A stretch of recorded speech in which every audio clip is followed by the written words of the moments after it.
It's my great pleasure and privilege to welcome our guest today in our Conversations with Legal Thinkers series. For those watching us out there, we have James Boyd White speaking with us today. I will address you as Jim, but would you say a few words of introduction about your career as a law teacher, your work as a law professor, as an academic? Sure. You asked whether I define myself mainly as a law professor or a writer or a scholar or what. And I've actually been thinking about that a little. And I think what I am is a teacher and a writer in law and in the humanities. And I put them together because for me, my writing and my teaching are really very similar. Mm-hmm. That is, what I'm trying to do is not persuade people of the truth of some proposition or something like that, but to create an experience for the reader or an experience for the student, which will stimulate thought and imagination in a particularly productive way. One of the things that's true about both my writing and my reading is that I'm always interested in putting languages together.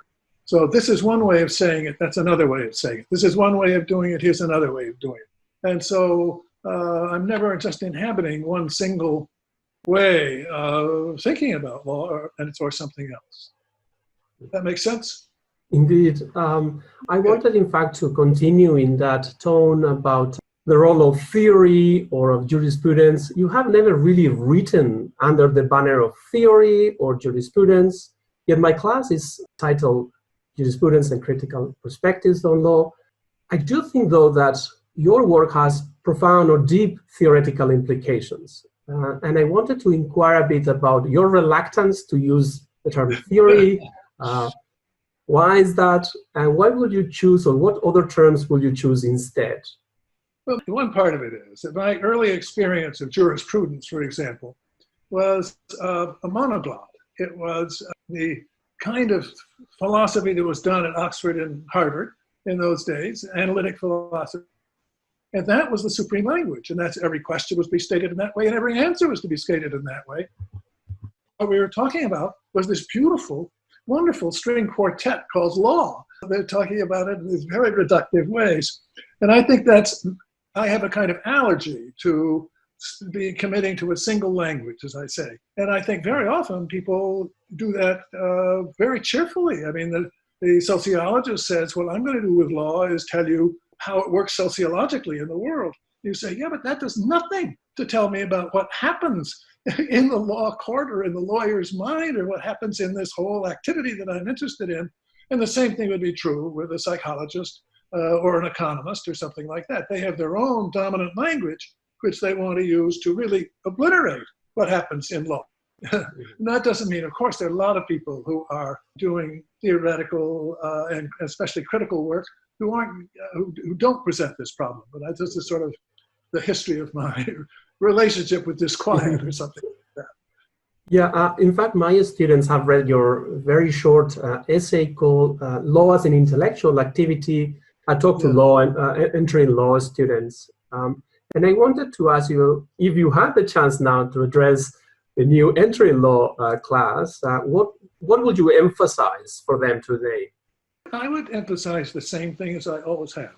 What I would say is that in law school, what you're doing is learning how to do something. And you don't know how to do it yet, and you're going to learn how to do it. And that kind of thing, what you're going to learn how to do is to think like a lawyer, which means to read like a lawyer and speak like a lawyer, with sensitivity to the various ways in which it has to be done in different cases or different situations. And that's what we're going to be doing. And we're not going to be, and sometimes students resist and say, but isn't it true that the world is terrible? And you say, yes, the world is terrible. But what we're learning is how to use this language to make it better, really. I think that's what I'd say. You asked me before why I said intellectual pursuit. And what I'm answering there is, it used to be true. I think it probably still is true that lots of kids come to law school thinking that what they're going to learn is a bunch of rules. And once they've learned the rules, this is what will separate them from ordinary people. And they'll be able to charge them for saying, here's this rule or that rule, and I know what it means.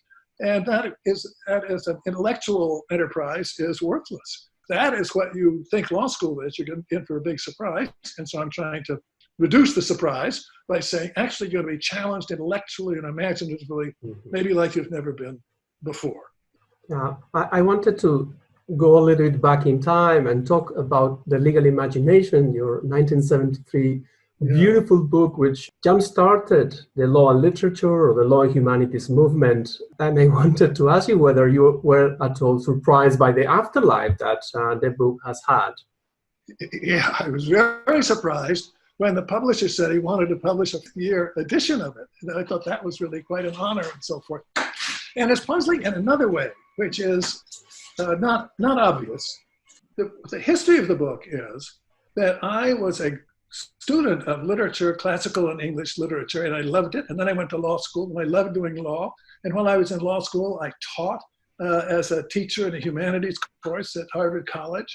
And I had just these two sides of my mind. And so I had this class, and the class was really a writing class for students. The question I'm putting to them is, you're learning to be a lawyer, which means you're going to talk law talk. And that, it's easy to imagine, would be deadly. And I can find you lots of examples which are deadly. And aren't you a little afraid of what's coming to you when you give yourself this education? And the answer was, yes, we are. And then the question is, how can you have a different ending?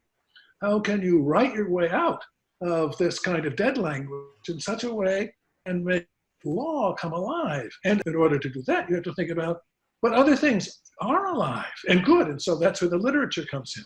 And you say, well, if you can do this, why would you ever be a lawyer? And the idea is that in the course of the whole course, the student, and this really happened a lot, would they write themselves out of that problem? That is to say, they would teach themselves really how to write and be in a lawyer's voice and with legal materials in ways that met their own criterion for good writing. And so that's what it was. It was very private. And the book is really just a conversation between me and them and the reader of the book, the grown-up reader of the book, just overhearing this conversation, right? And I had one thought, which was, I shouldn't admit this, but I had one thought, which was, this is such an important and good thing, but a way of helping people adjust to law school and legal education. It should be taught all over the country. But of course, it hasn't been taught all over the country. And one of the reasons is nobody could really teach it the way I'm talking about, probably but me. And I began to realize that. And then it has had a character. I mean, people have read it and found it stimulating, and it has kept alive, I think, in good ways, in ways that I didn't really anticipate. And there was someone, Mark Weisberg, who was teaching the legal imagination in Canada, in fact, for many, many years. Yeah, yes, it's true. Yeah, he was one of my most faithful users of that. The big thing about that book was that it was really addressed to the students' real situation, which is they're coming to law school, being excited by it and being anxious about it at the same time, and anxious about who they're going to become when they become lawyers and how are they going to think.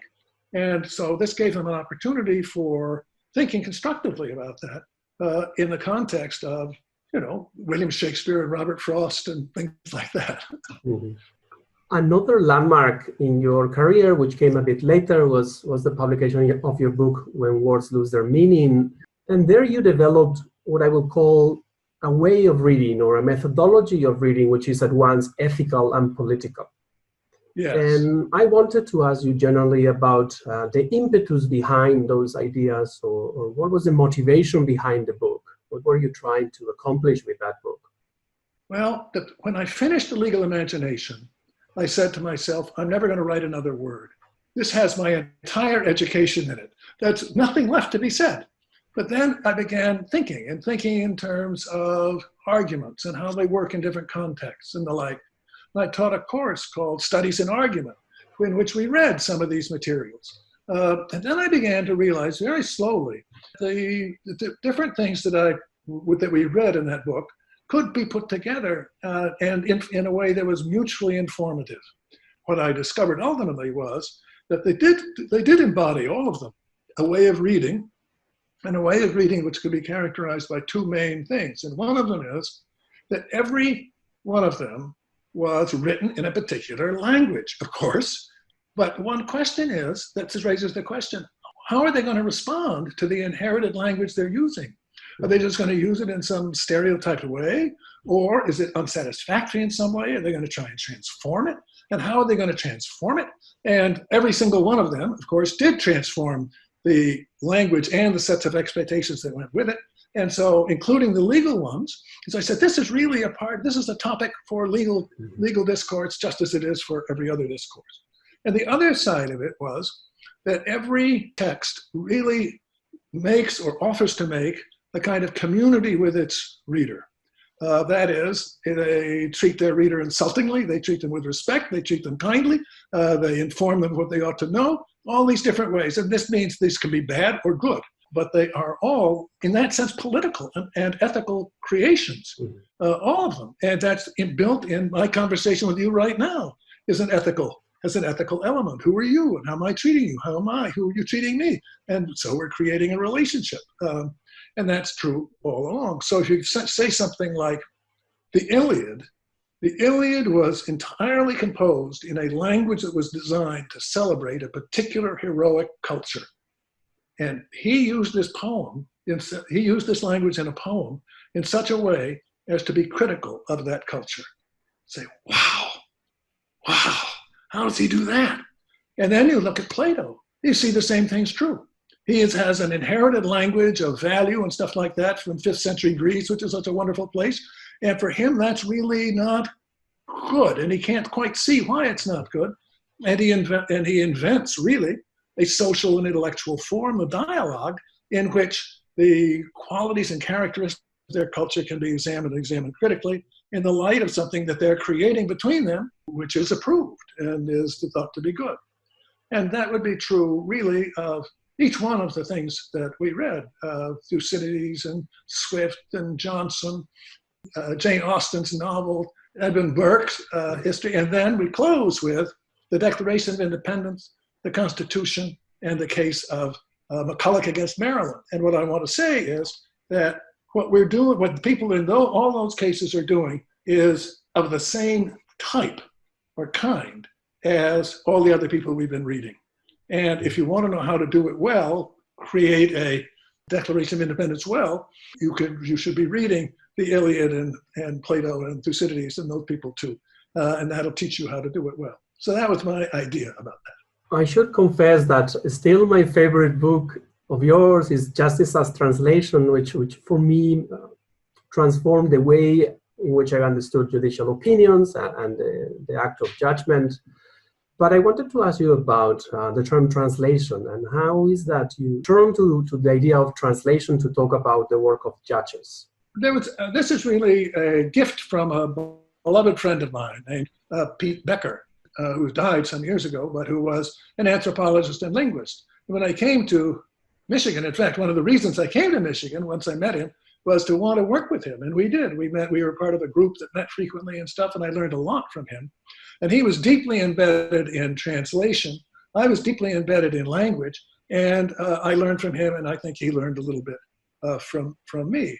And it turned out that the translation had what I've been looking for in some way. I mean, every translation involves a distortion, every single one. Okay, you can't not distort. So now what distortions are you going to do? This is true of a translation from one language to another, from Czech to English, but it's also true of translations in the form of readings. You're reading an old case, you're reading an old statute that involves translating it and applying it in new different context.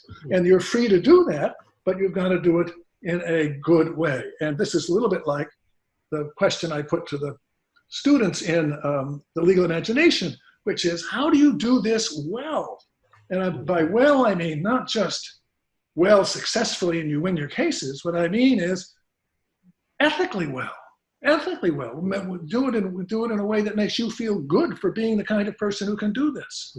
That's the same in both cases. But I really just have a huge debt to my beloved friend Pete. No question about that. Mm-hmm. So perhaps something that condenses your work is that you've been always opposed to an idea of impersonal or bureaucratic or abstract conceptions of law. And instead, you have emphasized the idea of law being an art, and mostly an art of language, an art of the imagination.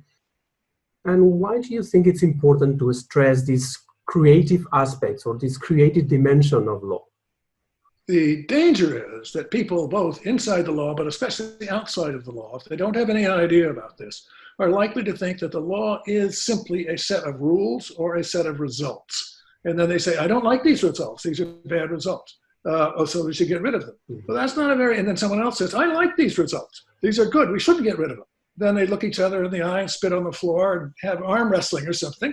But what law is a way of addressing this kind of conflict by elevating it so that you have people on both sides who are engaged in, when it works well, in a highly intelligent, sophisticated argument using a limited set of materials which they have to use. This is the legal culture, bringing it into life in a new and fresh way.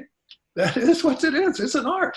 And there are lots of forces in the world that want to diminish or reduce other forms of life, but among them law. This is true of the realists. They want to say, what's really going on is blah, blah, blah, exercise of power. And I said, of course there's an exercise of power. No one would think anything else.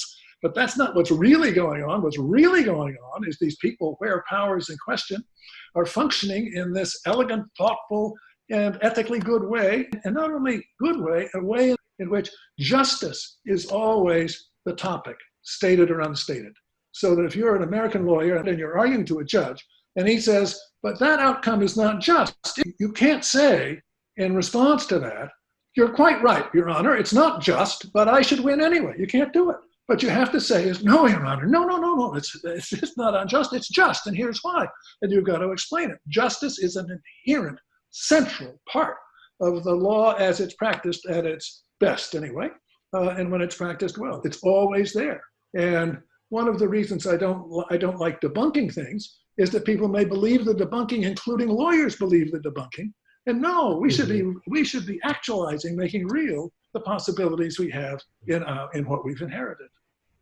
I guess in equal terms, a fight against the realists who say this is just simply a facade, but also another fight against formalists who say that this is just a pure procedure and it doesn't need to have any life. Absolutely. Yeah, and for me, what this all goes back to is my own experience of law training. And in fact, when I was a graduate student in English, I decided I didn't want to be a professor of English. And my brother was at the law school, so I went across to the law school and watched a moot court argument about a small piece of Georgia law relating to its sales tax. And what could be less interesting than that, right? But I listened to these people talk, and the arguments on one side and the arguments on the other, and the materials they were bringing, and the level of thought that they had. This was so far different from my idea of what an argument is, which is sort of the American style. You're wrong, I'm right, that kind of stuff. I mean, it isn't like that. This is a way of talking across the lines of difference and making something new. And of course, I might disagree with what they made, but that's okay. I have a way of talking about that disagreement in the future, or in this case. I wanted to ask you a bit about another important role in your identity, I guess, which is that of a teacher. And I remember as a student of your seminars, one of the most exciting but equally dumbfounding thing was when you assign us creative exercises. And I remember struggling to respond to those creative exercises. What were you trying to stir in the students? What was behind those assignments? What behind it is the feeling that in law school in particular, but in lots of educational institutions, people tend to separate off their legal identity from their real identity. That's what they do, and their real life. And then they try to use legal materials and legal modes to just do that, and then now it's 3 o'clock, they can go be themselves. And I think that's a tragedy, and that legal education that permits it is wrong. And so what you should be doing is inviting people constantly to bring into play their other capacities they have for thought and imagination and empathy and anger. I mean, those things, and their own capacity for making new things. Every kid who comes to law school, every single one of them has achieved something which is just phenomenal, which is that they've learned a language. They've learned a language. They've learned their language. And they can do it. That must be 98.8% of what they'll ever learn in their entire lives. So when they come to law school, they shouldn't be downtrodden and they shouldn't be afraid. They should be able to say, look, I learned English. I can learn this. And speak as they feel and think about things. So that one thing I sometimes say to students, particularly when they're choosing a job or something like that, is I'll say, well, listen, ask yourself who you were before you came to law school and what you hoped for yourself as a result of it. Those are real things, and keep them alive in yourself. And this may lead you to choose a life which, wouldn't grant a lot of prestige or something like that, or which many of your professors would look down on, but which you don't look down on. You should do it. So it's really part of teaching the whole person. Yeah, I found those exercises tremendously stimulating at the same time. And I thought that they didn't stop at the moment that you concluded the exercises, but that they remain with you and continue to stimulate your thoughts. And that's what I took from those exercises that you're trying to push, right? That you have to continue having those stimulating thoughts. Right. That's it. This is teaching as a transmission of a disease, right? Yeah. And you have taught in many, in more departments than one, in many different institutions, but you have taught in addition to law schools, you end up being a professor of English, and also you taught in classics. What were those experiences like for you, these changing departments, changing institutional cultures? Well, it starts with when I was in law school, and I was a friend of mine who ran a large course of a group of TAs in a big course, had somebody jump on him, and he said, could I do it? And I had no time to do it, but I said, yes, I will. And so for the last 2 years in law school, I was teaching the Iliad, the Odyssey, plays, Dante, things like that to freshmen. And I loved it. And what it did was to keep alive something in me. This is just what I'm talking about. Even though I was mainly in law school, this was alive. And the same thing was true by my teaching. I taught poetry for 20 years or so. And it was just wonderful to be able to turn from the way I was thinking in my legal or even law and human way to just poetry. And I memorized them. They'd live in my mind. I liked the kind of relationship I could have with the students. It was terrific. I never taught a course in Latin or Greek myself. I did participate in a couple of seminars on law in Greece and things like that. But I felt much the same thing, which is that I have a great reverence, really, for the ancient world and its languages. And I loved having the opportunity to think about those things and think in the ways in which you're invited to do that. You have already mentioned Alton Becker and the intellectual debt that you had to him. But there was also a group in Michigan, an interdisciplinary group to which you belonged for many years. And can you tell us a little bit about your experience in that interdisciplinary context? Oh, yeah. That was really this was a huge, huge benefit to me. This was a group that met once a month on Monday night. And each time somebody would present their own work. And the key was we were almost all in different disciplines.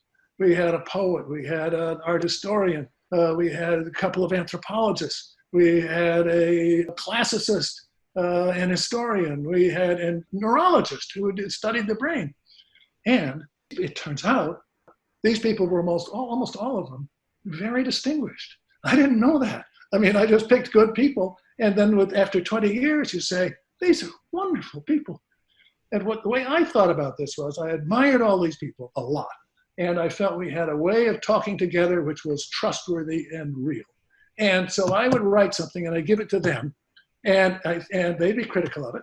But if they thought it was okay, then I said, okay, this is okay, I'm going to publish it, and I don't care what somebody else thinks. And so it gave me that kind of courage. And similarly, really, for almost 20 years, I ran the Society of Fellows here, which is similarly an interdisciplinary group. The question was completely congenial to me, which is how can people learn to talk to people who aren't in their field about their work? And how can they learn to listen to people talk about their work who are not in their field? And this was, I think, very successful. And I loved it. I mean, it was just loved it. It was dessert all the time. There was the practice of translation and talking across languages, across disciplines. Yes, and its translation isn't just language either. It's also how you talk, how you carry yourself, what assumptions you make about who your audience is, whether you're asserting this is true, that's true, and here's why, or whether what you're saying, here's an interesting question. Maybe it's this way, maybe it's that way. It was a little like, we haven't talked about anthropology, but in a way, I was always kind of a wannabe anthropologist. So I would see these people who come from different cultures, and then I'm trying to help them establish a way of talking across their cultural differences.